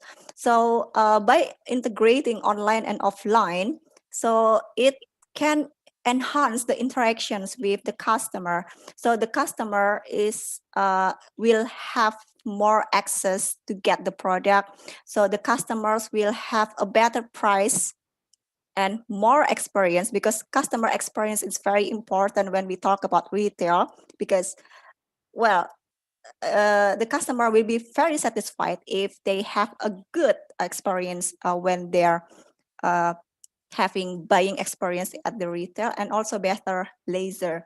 Leisure is a part of customer experience in this case.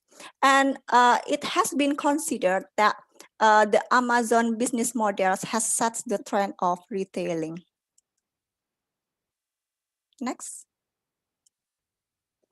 And here are some Amazon supply chain innovations. So such as like Amazon Prime. So Amazon Prime is like exclusive services to get the free online books, special access for Prime movies and Prime music. So it has been started in 2005. And to support these special services called Amazon Prime, the company develops Prime Now hubs, which is specifically supports the Amazon Prime supply chain. And also Amazon has Amazon Web Services for the data service to analyze the internet traffic, to analyze the customer behavior, the supplier behavior, and so on, all the behaviors along their supply chain. And Amazon also has fresh groceries, and also Amazon has a very great global supply chain, but not really in Indonesia, because Indonesia has different market. Amazon, because Indonesia is not the main market for Amazon, but it has a very good global supply chain management based on my experience. And also Amazon Flex started in February 2016. So Amazon Flex is like Uber, but only for package delivery. So it enabled contract drivers, individual drivers, it is exactly like Uber, Grab, or Gojek. So they contract individual drivers to make about $18 to $25 per hour delivering Amazon package within selected metropolitan areas. So Amazon has this kind of services as well. Please next. And here is the evolution of Amazon supply chains that I have tried to summarize. So, well, it has a very, because Amazon is very popular in academics. So it is easier to me to summarize Amazon as one of the example as the successful retailers that comes with innovation. And also Amazon is believed to be setting the trend of retail nowadays. So that's based on many experts as well. So by looking at this evolution of Amazon supply chain, so Amazon has a lot of business units. So it has their own distribution center, their own payment services, and it has a prime air and many offline retailers. So as you can see here, so I may not explaining one by one because it's quite a lot, but Amazon does have created many supply chain innovation to strengthen their business, their retail business. Please next. And here is another examples about retail innovation. So please next. About DHL omnichannel logistics. So DHL provides DSL is third-party logistics, but also it provides support services for some retailers to have web rooming, showrooming, tailored supply chain networks, and integrating customer channels and inventory. And now even DHL, they have their own business units to support the retail innovation, the business innovations in retails. So it supports the omni-channel businesses. Please next.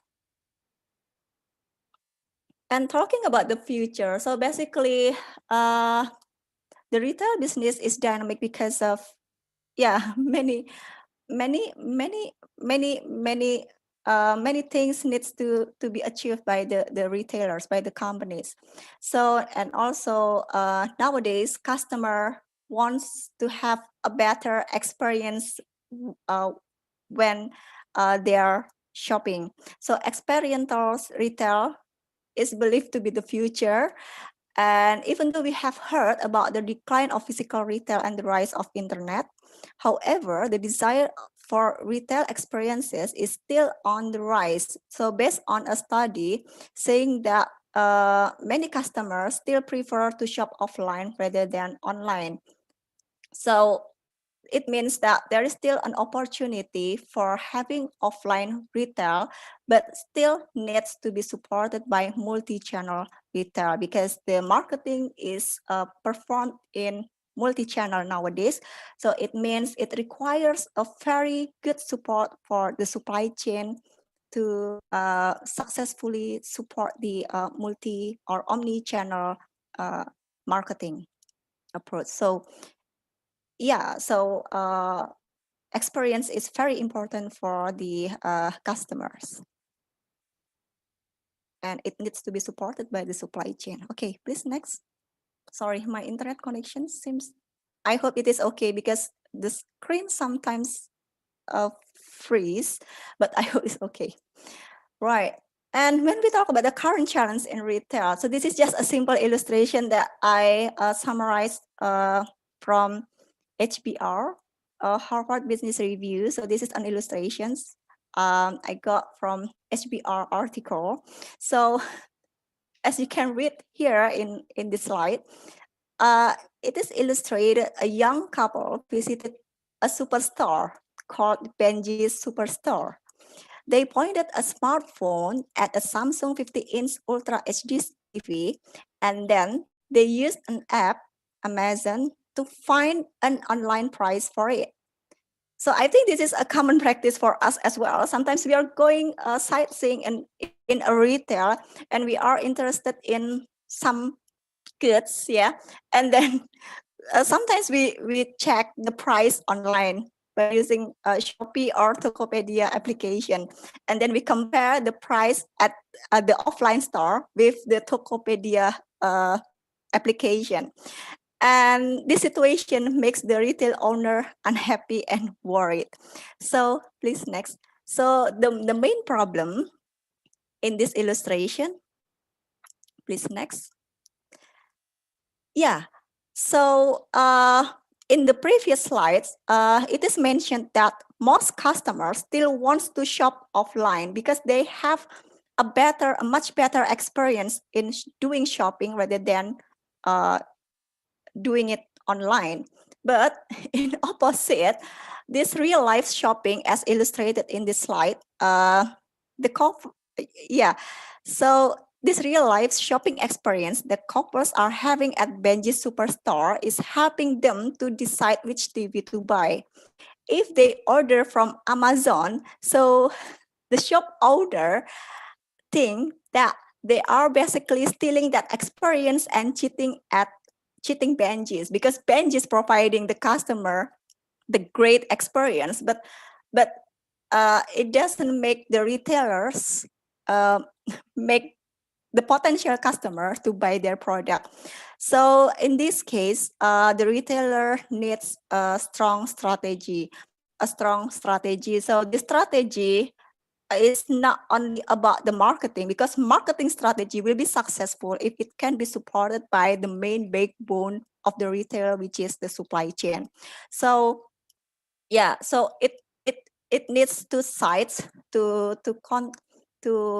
tackle this kind of situation. The first one is the marketing itself, and the second one is the supply chain capability as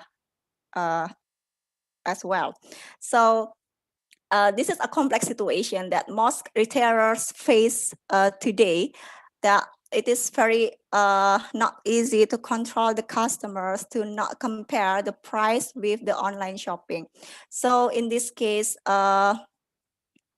it depends on the product. Actually, most experts say that it depends on the product. So like Starbucks, for example, when we talk about coffee is very functional product. When we talk about coffee, before many cafes like Starbucks makes innovation, coffee is many customers bought coffee for prices for the like ages ago.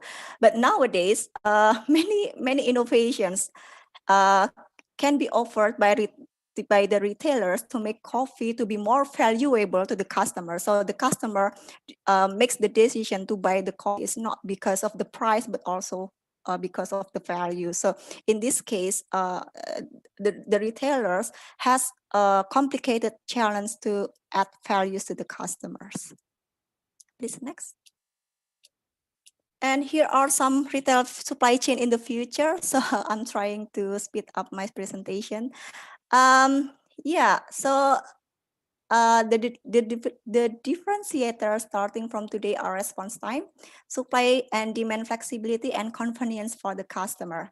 So in the future, retail supply chain needs to be more intensive collaboration, because now response time is very critical, becomes more critical to any retail businesses, and the number of channels will be multiplied exponentially. So it means that when the marketing has an aggressive marketing strategy, so it needs a strong backbone called supply chain. And improving last delivery and embracing automation is very important as well in the future's retail supply chain. And retailers will be pushed to different roles to coordinating the frequent supply chain interactions of a web of suppliers, partners, and shoppers. And retailers can share the high cost and responsibility of last mile with logistics partners who have all the infrastructure needed. So it needs strong collaboration. And retailers will need to restructure their network to be closer to the customers. And customer proximity is a crucial factor in determining optimal ship location. And new science seems to be required to investigate and understand the emergence of contemporary issues in the context of retail supply chain management. And last but not least, multidisciplinary approach should be addressed to improve the retail supply chain in the future. So it's not only about industrial engineering, but also to enhance the supply chain capabilities, we need other disciplines, disciplinary approach, because talking about supply chain problem, it is always a complex problems actually. So I think this is my last slide, if I'm not mistaken, Mas. Okay, thank you. And I hope this brief presentation is useful for you all. Thank you. Okay, thank you very much, Bu Ninit, for delivering really nice lecture. Well, I was smiling when you said about the challenges of retail, because I usually do that. Yeah, when I go to retail and then see the price and I compare, because right now we have National Shopping Day. Yeah, 4/4, 3/3, 12/12, and they usually give us like a promo free delivery, free ongkos kirim, so that's why I usually do that. Okay, so we have some questions there. So the first question, this is actually regarding still related with the material that was delivered by Pak Ferry regarding post COVID-19. So in your opinion, Bu Ninit, what will be the current the situation of retail post COVID-19, because currently people try to avoid to go to retail to buy the product, but once later are the people still want to buy online, or people will go back to retail and do shopping again, or what is there any difference with the consumer behavior post COVID-19? Okay, Papa is, I think, sorry, my voice is punching back, so I'm trying to lower down my volume because it's quite disturbing me. But here is actually crystal clear. Okay, great, thank you. Right, that's a very good question. So based on many research that I find, on some publications on Google Scholar and many research, and also I'm also trying to confirm the findings of in the research with the articles I found in CNBC, BBC, or CNN, because sometimes we need like a clarification whether the findings of this research is reliable or not, or something like that. So it's quite debatable. One side, well, some people say that, some experts believe that the online shopping still dominates the market, because basically we need to go somewhere, and post COVID-19, after the vaccine has been distributed, so most people believe that it will back to normal, even though some people are also think that getting back to the normal like before the COVID-19 happened. So it is like, some people say it is impossible, but some people believe that we can go back truly to the situation where COVID-19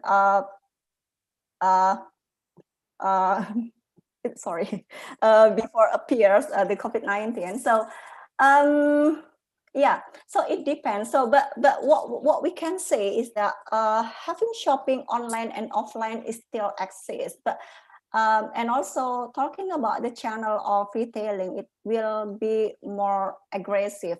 It will be more aggressive. So I'm not really sure whether I'm answering this question or not, because it depends on the perspective, because it has like a debate, like different perspective. But what I can say from my opinion is that we still have preference to buy online and offline for some specific products, but to my knowledge, there is still no research about it, like what products are very sensitive to buy in online store, and what products will be very sensitive to the customers to make decision in offline store. So I think there will be like a different, because when we talk about supply chain, when we learn about supply chain, we have to understand about the customer, and we have to understand about the product characteristics. When we understand about the customer and product characteristics, so we will understand how to market the product, how we can reach the customers. And basically it requires more study about it, and of course online and shopping behavior will be still there post COVID-19. But what we can predict is that the channel of marketing will be will be more exponentially growth. It's not only will be the channel of marketing will be more and more. Okay. Okay. Yeah. Thank you, Bu Niniet. So okay. So there are several questions again. So this from Gung Made Arya Bangsawan and also from Rahadias. Before I've read the question, does someone want to speak directly to Bu Niniet? Yes, please. Okay. Okay. So maybe I will. Okay. Yeah. Sure. Sorry. So Yeah. okay. Who's Nice to meet speaking? you. My name is Kumati Arya Bangsawan, and I'm the one Okay. who's asking questions. So, if I may, pleased to meet you. My name is Kumati Arya Bangsawan, and my question is very simple. Sorry. All right, my question is really simple. There is this store created by Alibaba in China. I forgot the location where it's kind of like retail store where people can go shop and they can like eat there and collect their products, and the products can be delivered to their homes. Now Alibaba created this scheme where if you want the products to be delivered to your home, there will be, like we call in Indonesia, ongkir, or the transportation fee cost. And the logic applies that the larger the distance, the larger the cost. With this being said, many people in China are moving their houses from the rural areas to the urban areas and nearing the store. So not the store closing with the customer, but the customer are closing with the store. Can I ask about your opinion, Bruni? Can we implement this kind of supply chain strategy where we make our customers stay close to our store? Thank you. Where we make our customers stay close to our store. Thank you. Okay, so thank you, Gung Madis, to the customer, but here the customer want to move their home to be close to the store. Okay, so what do you think, Bu Ninit, regarding this phenomenon?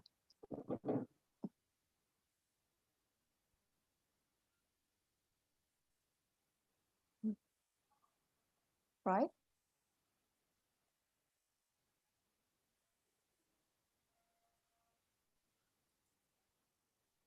Well, it's not really clear here, but I think I got the question. It's fine. Okay. Perhaps my internet connection is not really stable because the rain is very heavy here. Okay, so yeah, yeah, it's actually in my place. It's just the rain just recently finished, so I will repeat the questions again to make sure, because Gung Mari also write in the Google Drive, so it make me easy to read it again. So there is a store created by Alibaba China, where the concept is the people can shop there and the products will be delivered to their home. Instead of making the retail store closer to the customers are moving nearer to the store. Thus, this scheme can be applied for the future retail where customers are forced to stay near the retailer. In Indonesia, yeah. Great. That's a great question. Yeah, great questions. Well, I couldn't say anything because I couldn't make any conclusion in this case, because even though we are Asian, China is Asian, Indonesia is Asian, but it doesn't mean we have a similar culture in making decisions. Yeah, even though comparing with Singapore and Malaysia and Vietnam, we are completely different in making decisions. So it may be yes, it may be no. It depends on the situations. So for example, 7-Eleven, Japan is very successful in Japan, but not in Indonesia because the situation is different. And also Indonesia is a complex country here, it's a complex country. So competing with the existing retailers such as Alfamart, Indomart is very hard. Alfamart and Indomart has a very strong market chain, and it's not so that easy. Yeah, it's not so that easy. So so in this case, I couldn't make any conclusion because it depends on the situation, and perhaps it requires a small experiments, perhaps, but the experiments will be costly. So it depends on the, it requires a strong research, a strong research like giving survey or questionnaire to the potential customers to know their preference, whether they want to have the similar preference like what China's customer have, or and I believe we are different. So even though like I mentioned Amazon, so it doesn't mean Amazon can be directly applicable, directly applied in Indonesia, because the market in Indonesia is different. So it may be yes or it may be no. It requires a further research, obviously, but it is a very interesting innovation. So perhaps some retailers has also known this issue as well, and I think that's that's my opinion, Mas Gung Made, because we are different. Indonesian customers are different because we are unique. So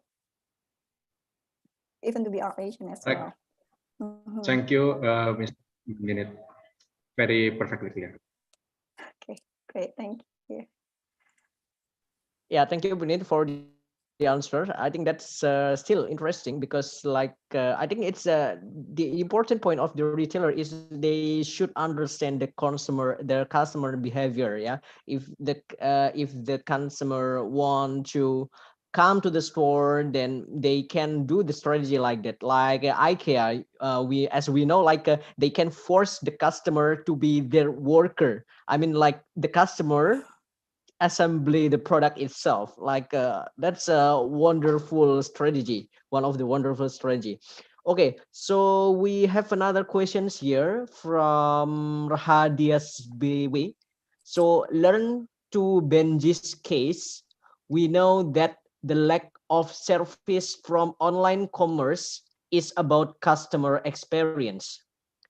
How can the innovation supply chain from online store, not the offline store, solve this problem? Thank you. Okay, Pak Dias, thank you for your question. This is a very good question as well. So yeah, most articles, I'm saying articles here is not only from academic papers but also from news, because we have to read an issue from different perspectives. So it's not only from academic perspective but also from practitioners' perspective as well. So there is pros and cons. There is advantages and disadvantages of having online and offline channel. So there's big retail companies such as Amazon and also I believe Alibaba, they try to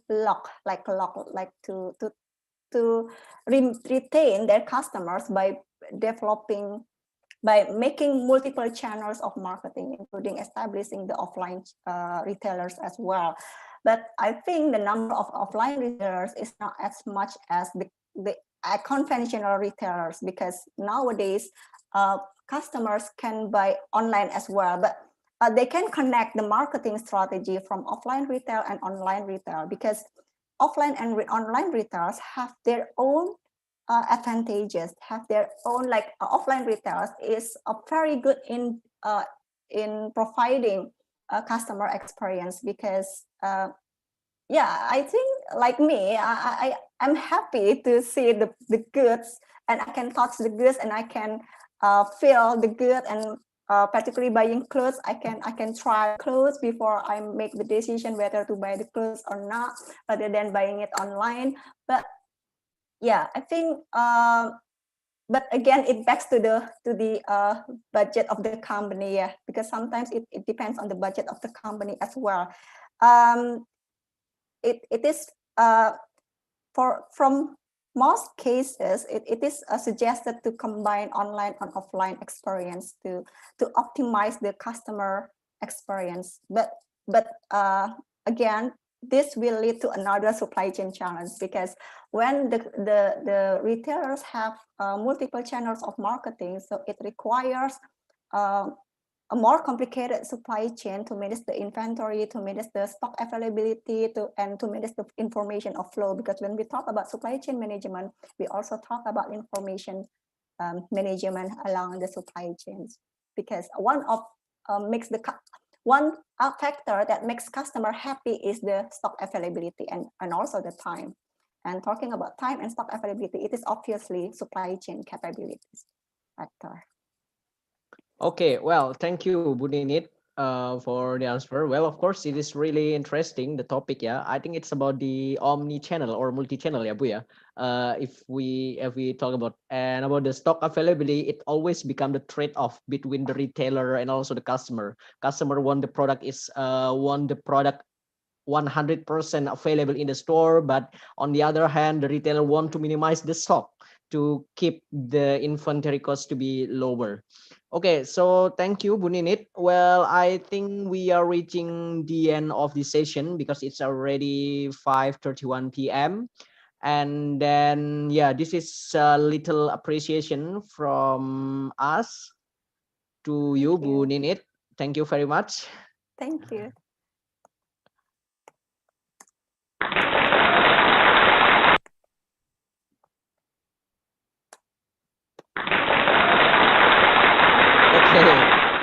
Okay, so thank you very much. So we still have here several guest lecture series next week. I think the topic is really interesting also about the materials, about the computer simulation, about the climate. And then, yeah, well, I think that's not my job description as a moderator to promote this. So I will give back this microphone to the master of ceremony. Thank you very much for this session. I will end this session. Assalamualaikum warahmatullahi wabarakatuh and good afternoon. Thank you very much to Bapak Faiz for conducting this amazing session. And also thank you very much for Professor Jie and Ibu Niniet for the excellent lecture today. Please give applause to our speakers and moderator by using the Zoom reaction feature.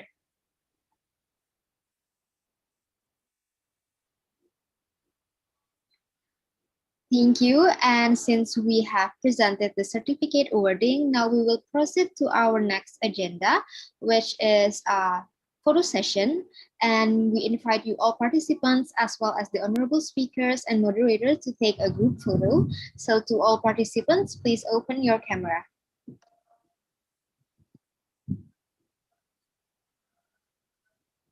We are going to wait a few moments until participants are ready.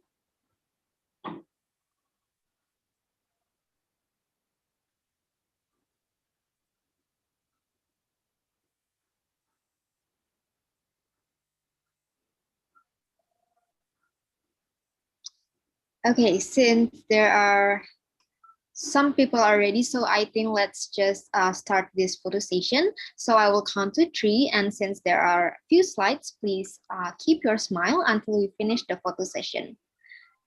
Now I will count 1, 2, 3. Moving on to the next slide. 1, 2, 3. And for the last slide, 1, 2, 3. Now we have finished our group photo. Thank you very much once again to all speakers and also Bapak Faiz as our moderator. And then for all the participants, please fill the feedback form through the link bit.ly/feedbackgls that you can also see on the Zoom chat room. The deadline for filling the feedback form is 1 hour after we finish this session. We want to remind you that the participant who will get the stamp for it is the participant